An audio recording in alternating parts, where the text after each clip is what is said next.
Jake Paul versus Nate Diaz boxing prediction. I can't believe I'm even making this video, but I just thought it would be a fun video to make. Usually I'd make UFC predictions. Um, I'm gonna try to get a little bit more into like different types of maybe Bellator, maybe PFL more, maybe even a few boxing predictions. I want to get a little bit more into like all the combat sports possibly. So we'll see how it goes. But this is the first non MMA prediction I'm making. It is between Jake Paul and Nate Diaz. And I'm going to say right away, I am an MMA fan more so than a boxing fan. So, but I'm not going to be biased in this pick. I'm going to be completely honest in what I think is going to happen. I do like Nate Diaz. I do think he is, he's a gangster. He's a real fighter. He always is down to scrap. But the truth is, I think Jake Paul knocks him out. I think Jake Paul knocks out Nate Diaz. At the very least, I think Jake Paul wins the fight, but I really do think he'll find a finish, either by KO or TKO. Maybe the ref steps in after Paul starts rocking Nate really bad. Maybe Nate starts bleeding a little bit. But the reason I'm picking Paul, first of all, Paul is the bigger guy. This is at 185. Nate Diaz has never fought at one. Nate Diaz, most of his career was at lightweight, and he had a few fights at welterweight. Towards the end of his career, I know he fought Leon Edwards at welterweight, Masvidal, a few other guys at welterweight. But in a boxing fight, Jake is a more experienced pro boxer. He has had boxing fights against, guys like he fought Tyron Woodley twice in boxing, knocked him out the second time, flatlined him out cold. And Woodley is a real 170er, who I guess, he did move up to 185 for that, but Woodley is bigger as far as like he's stockier, heavier than a guy like Nate. Even Anderson Silva. Anderson Silva is a real middleweight. Despite being 47, all that, Anderson Silva he beat Julio Cesar Chavez Jr. For crying out loud. So you can't hold that. You can't say, oh, Silva's 47. He beat Julio Cesar Chavez Jr. at that age. So, and the fact that Jake Paul beat him shows that he at least has a little bit of skill.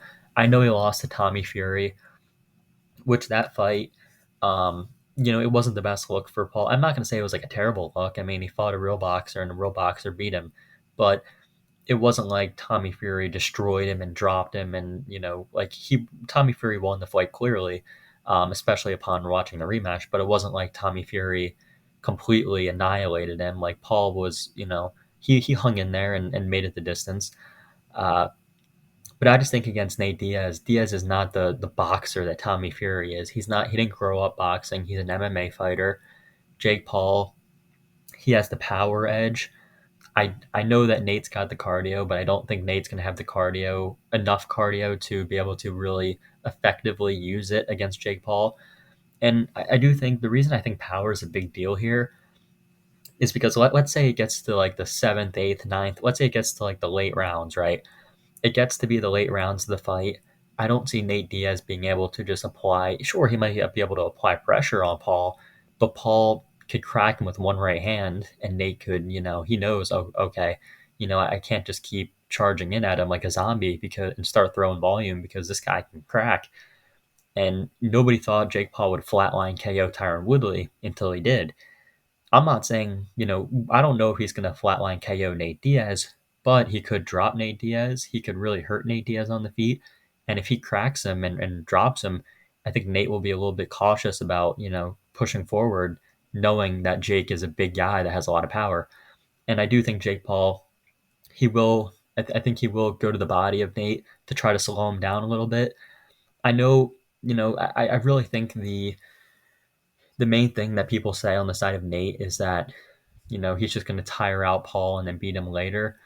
But I think if Paul zaps the energy by ripping him with hard shots to the body, even if he's in the clinch, just, throwing maybe some dirty boxing, all that, I think Diaz will get a little bit tired. I don't think it's going to be a fight where Diaz just comes on late and Paul just gasses out completely. And I think early it's even better for Paul. I think early Paul can find a possible highlight reel knockout, but even if he doesn't, he'll just be able to box up Nate, clip him with shots, make him bleed. Nate bleeds all the time. He'll most likely be bleeding in this fight. Jake Paul is a younger guy, been training harder than Nate. Let's be honest. I know we haven't really seen Nate train, but do you think 38-year-old Diaz is training as hard as 26-year-old Paul, who has Shane Mosley in his corner? You know, guys like that, sparring partner, has his own gym. He's getting like flying people out to train with him in Puerto Rico. This guy's taking it seriously. I don't think this will be a very competitive fight. I think if it goes later in the fight, like seventh, eighth, ninth, if it goes the distance, it could get competitive towards the end if Paul does get a little tired. But even if he does, like I said, even if he does get tired, I do think he'll be able to keep that, keep up enough of a pace that Diaz won't be able to put too much volume on him and really hurt him, especially in the 10-ounce gloves.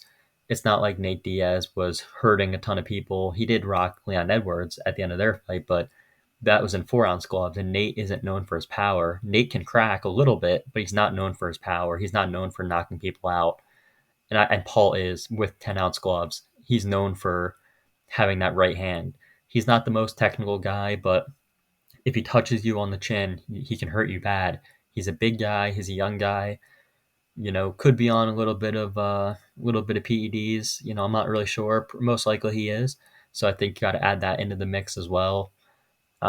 Yeah, Jake Paul is going to win this fight. Um, I know I'm an MMA fan. I'm not being biased. I'm being truthful. If Jake loses, I would be very surprised. I think if Jake loses, his boxing career is over. I think he probably won't box again if he loses to Nate Diaz. But I think outside of like him gassing really early, which I don't see happening, I think he pieces up Nate Diaz, and I'd say there's a good chance he finishes him as well. So I'm going to go with Jake Paul to get it done. My official prediction is I'm going to say fifth round knockout for Jake Paul. I think he actually predicted fifth round, if I'm not mistaken, but I could see it. I could really see, the first few rounds, Jake kind of feeling him out a little bit, hitting him in the body, and then really starting to pour it on and land some big shots and hurting Nate Diaz, dropping him, and possibly finishing him. So the pick is going to be Jake Paul, as much as everyone hates to see it. Um, who knows what'll happen in this YouTube boxing thing and this influencer boxing. Maybe he'll fight Tommy Fury again. Maybe he'll fight KSI or McGregor. Who knows? But I know a lot of people say, who cares about it? But the fact is, it gets numbers. His fights get views. They get people buying it. They both, him and Diaz. I can't even if Diaz loses, he's going to make a lot of money. He's going to make millions of dollars. So it's not a lose. It's not like even if Diaz loses the fight, he still wins as far as him getting a huge paycheck. So it is what it is. But that is my prediction for this fight. Thank you guys very much for watching.